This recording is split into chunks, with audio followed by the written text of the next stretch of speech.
Well, tomorrow marks the Jewish holiday of Purim. It is one of the most joyous celebrations on the holy calendar, a time to pay attention to life's blessings. The Hebrew word Purim means lots or gifts. But what happens when the greatest gift of all, God's word in the Torah, needs some attention? WGN's Mike Lowe shows you the painstaking practice of fixing the sacred scrolls by hand. With a sterling reputation for accuracy, wow, if you hear great news, it's a wonder. These letters have wonder in them. You could say Rabbi Moshe Druin It's a very tedious job to look through every single one of these letters. Is a man of his word. Who I learned from was from my teacher.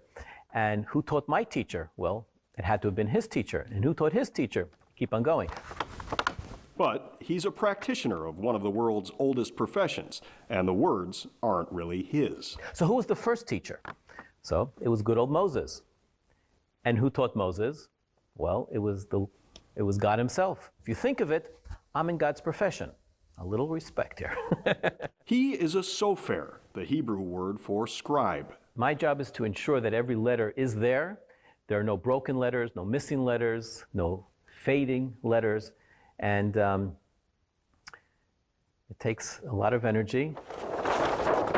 The 57-year-old rabbi from Miami, by way of Israel, is one of only 200 people in the world trained to write the sacred Jewish Torah by hand, and one of only 20 or so who can repair and restore a damaged scroll, making his job one of the rarest in the world. So you don't go and say, hey, you know who I met walking down the street? You don't meet my type walking down the street. It's the very few of us. And that's why he flew from Florida to spend 2 days working virtually around the clock at North Shore Congregation Beth-El in Highland Park. So it's incredibly rare that a congregation needs 3 Torahs on any one day. But for a special Sabbath service that coincided with a high holiday, that's exactly what they needed. And right now, the weakest link are these little tears and rips here. The problem was some of their scrolls were damaged, and that damage made them invalid. Then you wouldn't be able to use that Torah scroll. So we'd have to kind of take it out of commission. Michael Schwab is the senior rabbi for the 2,800-person congregation,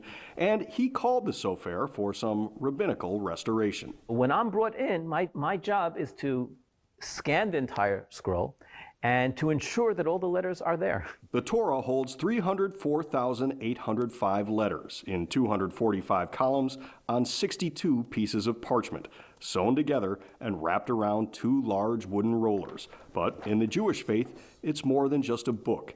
It's a handwritten gift from God, a sacred and living document. When a human being gets sick, we don't say, okay, chuck him out, let's just have another one.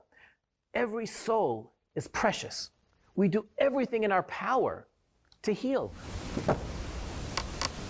The work is painstaking and pressure-filled, allowing for not a single mistake. Let's just say I wouldn't want to be under that kind of pressure. It strains the eyes and frays the nerves. Says, I'm terribly nervous. There is no room for a mistake.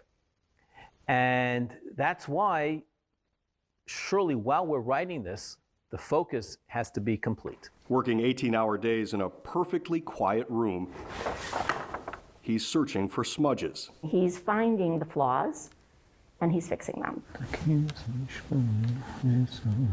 And repairing them using kosher ink and a special quill pen made from a kosher turkey feather. The feather, the quill, is cut often to the same style and shape of the original, quills that were used back in the day. If there are rips and tears or cracks and creases, those have to be repaired too, using special silver scissors and strands of a sinew from the leg of a kosher animal as the thread. To stitch together, make sure that the panels, because the Torah isn't one long, gigantic piece of parchment, it's a bunch of sheets that are then stitched together to make the scroll. So I am just blown away. While the sofer is working, it looks like a mess of manuscripts. I saw all the Torahs sort of I was like, oh, what have we gotten ourselves into here? But when put together, the Torah, the 5 books of Moses from Genesis to Deuteronomy, are an enduring source of inspiration and faith. Jew and non-Jew, when you read different parts of the Torah, justice, justice you shall seek. These are words that transcend time and place and applies to every single human being.